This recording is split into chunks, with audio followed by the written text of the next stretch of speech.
Salam sejahtera, terima kasih kerana bersama dengan saya di Nazilin Unity Channel. Saudara-saudara sekalian, laporan berita kali ini adakah akan menjadi punca kepada perpecahan dalam Perikatan Nasional. Hari ini kita digemparkan dengan keputusan muktamad daripada pemuda PAS.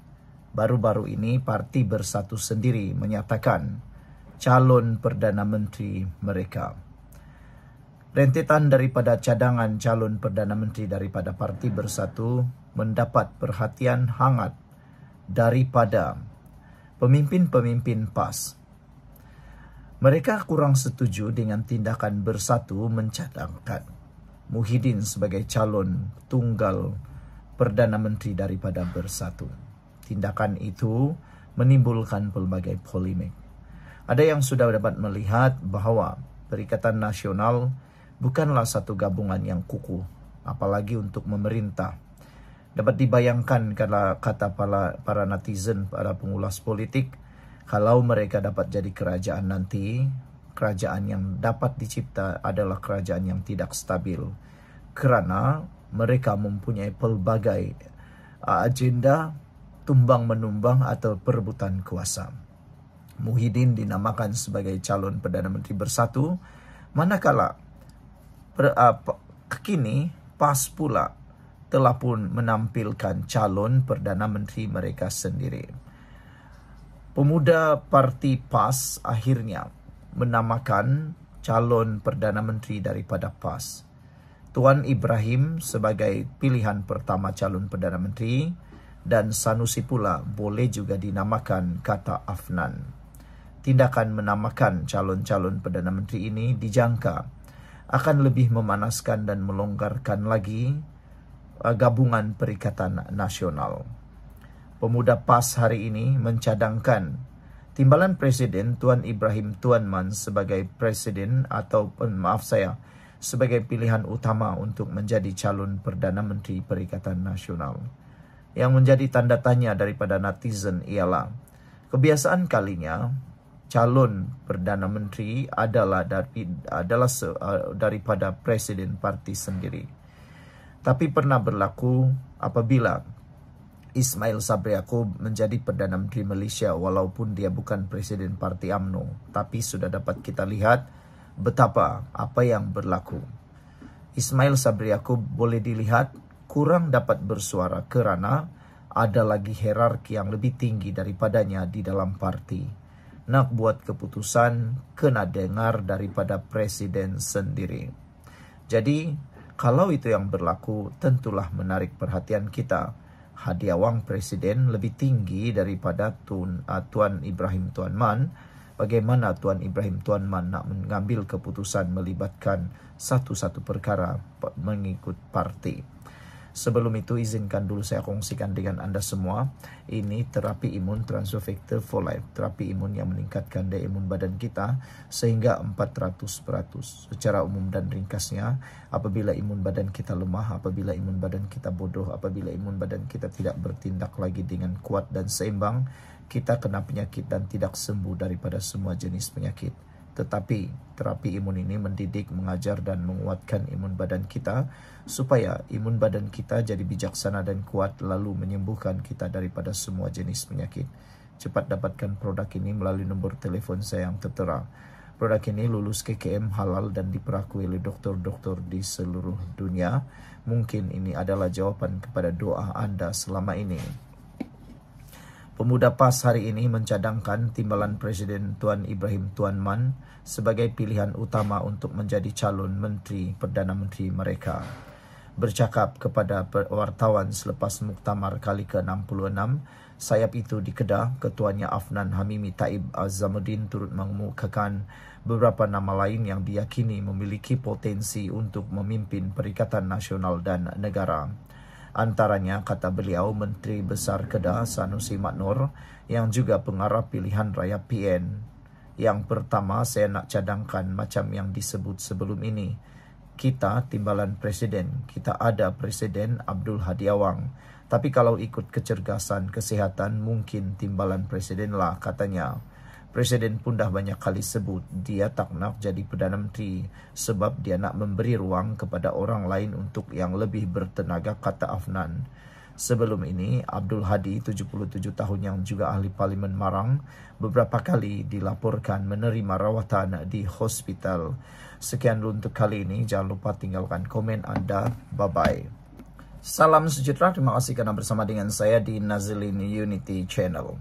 Jom tengok dulu. Ini gambar Rafidah Ibrahim. Yang mana tiap-tiap hari kita nampak. Tiap-tiap hari dah bosan saya tengok. Dia tiap-tiap hari menangis di dalam media sosial. Menangis kenapa? Menangis tentang Kampung Sungai Baru. Rupa-rupanya, menurut Tun Carlos di dalam tulisannya di Facebook, dia mendedahkan apa punca sebenar Rafidah Ibrahim menangis tak henti-henti. Oke, kita tengok dulu siapa sebenarnya Rafidah Ibrahim ini. Menurut catatan di Tun Carlos atau dalam utusan Malaysia menulis, kami tidak mahu pampasan, kami mahu tanah warisan kekal, kata Rafidah Ibrahim. Rupa-rupanya tanah yang mereka duduki itu bukanlah warisan kekal. Itu yang ramai tak tahu. Oke, kehidupan dan kerjaya Puan Rafidah Ibrahim ini ialah beliau dilahirkan pada 4 Jun 1986 di Kuala Lumpur dan merupakan anak bungsu daripada 12 adik-beradik. Beliau melibatkan diri dalam dunia hiburan dan terus jadi content creator yang paling bikin panas sekarang. Rupa-rupanya dia anak bungsu kepada 12 orang adik-beradik. Jadi, ini yang Tun Carlos dedahkan. Tapi sebelum saya bacakan kepada anda tentang Tun Carlos, tulisan Tun Carlos ini, suka saya bacakan kepada anda semua satu pendedahan yang dibuat oleh Sanita. Siapa ini Sanita? Ingat, ikuti ulasan ini sebab dia ada kaitan yang sangat besar. Sanita ialah pengerusi kebajikan pemilik hartanah Kampung Sungai Baru. Beliau telah tampil menjelaskan isu sebenar yang berbeza daripada kebenaran berbanding yang ada di media sosial, termasuk yang dinyatakan oleh Rafidah Ibrahim. Saudara-saudara sekalian, kata Sanita, apa yang berlaku sebenarnya bukan pemaju yang cari mereka, tetapi merekalah yang cari pemaju. Untuk apa? Untuk memajukan, untuk mengubah, untuk memperbaiki kehidupan mereka yang ada di sana. Jadi, menurut Sanita, sebenarnya masalah yang berlaku kebanyakannya berkait dengan faraid.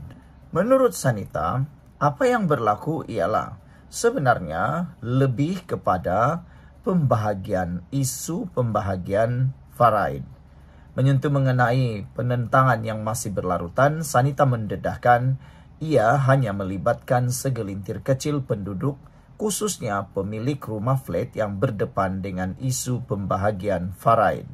Bila harta itu dibahagi sesama adik-beradik yang ramai, kata Sanita, sudah tentu bahagian yang diterima lebih kecil. Mungkin sebab itu ada rasa tidak puas hati.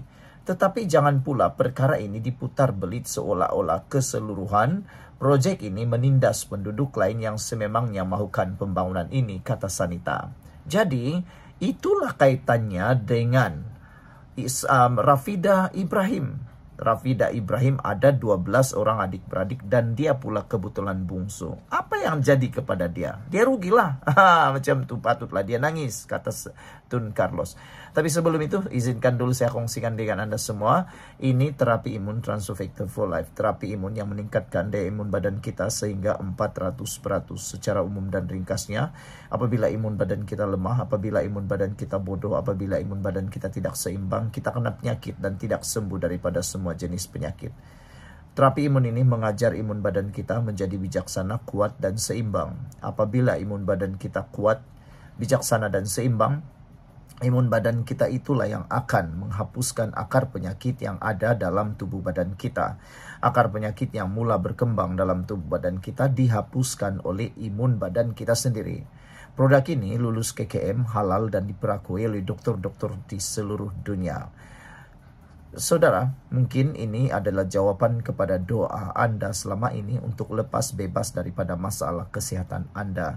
Cepat hubungi saya melalui nomor telepon saya yang tertera. Saudara-saudara sekalian, menurut Tun Carlos, patutlah Rafidah tak nak ambil pampasan. Adik-beradik dia ramai, pastu dia pula yang paling bungsu antara 12 adik-beradik. Tak dapat bayangkan kalau duduk flat satu bilik dengan adik-beradik seramai itu. Oke, kalau ikut faraid, selalunya anak-anak lelaki dapat lebih, perempuan dapat siput. Kalau pampasan awal dapat Rp300.000, lepas tolak bahagian adik-beradik lelaki, kemudian balance tu bahagi pula dengan semua adik-beradik perempuan. Rasanya, Rafidah dapat tak sampai Rp9.000. Itu aku congak saja sebab tak tahu detail berapa orang lelaki dan perempuan, kata Tun Carlos. Kalau nilai keseluruhan pampasan untuk flat Bapak Rafidah bernilai Rp1 juta, value kondo baru, lepas siap nanti dia mungkin akan dapat bahagian dia lebih kurang dalam Rp50.000 sahaja bila dah siap nanti. Itu pun kalau family dia dah cairkan atau jual aset itu. Barulah boleh bahagi-bahagi duit. Sekarang ini yang problemnya adalah penduduk yang di flat itu. Duit pampasan ada yang masih tersangkut di amanah raya. Sebab masalah pembahagian tak settle antara adik-beradik. Kalaulah settle pun untuk pampasan awal, Rafidah hanya dapat Rp9.000 sahaja. Patutlah hari-hari scroll Facebook dan TikTok nampak muka dia asik-asik menangis saja. Pemaju pun satu hal, kata Tun Carlos menyindir. Tun Carlos menyindir, mana cukup Rp300.000. Patutnya dia bagi Rp50 juta dekat family Rafidah yang 12 adik-beradik tu. Sindir Tun Carlos. Barulah mungkin Rafidah akan senyum. Itu tulisan Tun Carlos. Saudara-saudara sekalian, mengikut atau menjejak semula kepada pendedahan daripada Sanita, beliau menyatakan bahawa semua pampasan utama sebenarnya telah dibayar sejak 2023. Malah difahamkan bagi mereka yang tidak bersetuju, ia telah pun dibawa ke mahkamah dan sudah melalui proses sewajarnya. Jadi kata Sanita, jangan kata penduduk tidak dibeli pilihan. Hak mereka dijamin, malah proses mahkamah membuktikan sistem ini telus. Dan pendedahan paling menarik daripada Sanita ialah, dia kata, kebanyakan yang hadir buat kecoh itu ialah ketika operasi pengosongan bukan penduduk. Kami di kampung ini semua kenal antara satu sama lain. Jadi jelas, orang luar yang tiada kena-mengena cuba ambil kesempatan dakwanya lagi. Sanita berkata lebih 220 keluarga telah menandatangani perjanjian dengan pemaju dan akan kembali mendiami kampung Sungai Baru setelah projek siap. Ini hasrat kami sejak sekian lama. Kami mahu melihat ekonomi Bumi Putra di bandar berkembang dan masyarakat Melayu di Kuala Lumpur menikmati kediaman yang lebih moden, lebih selesa, tetapi tetap di tanah tumpah darah sendiri, katanya. Sekian dulu untuk kali ini. Jangan lupa tinggalkan komen Anda. Bye-bye.